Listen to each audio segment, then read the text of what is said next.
Hi, my name is Jeremy Cabrina from the Philippines, and I came here in Canada as an international student last 2022, and luckily I finished my 2-year program last August.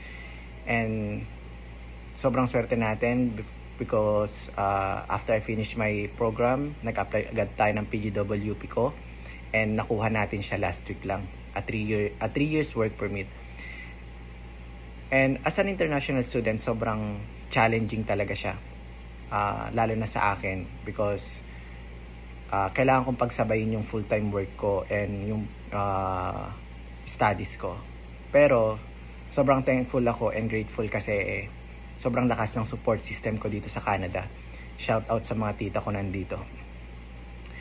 And ayun nga, sabi ko, mahirap pagsabayin yung work and studies mo, pero I think sobrang worth it siya at the end.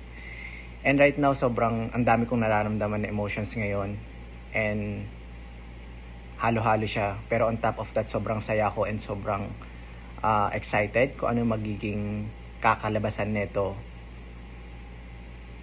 after few years. Sana ma-PR tayo agad.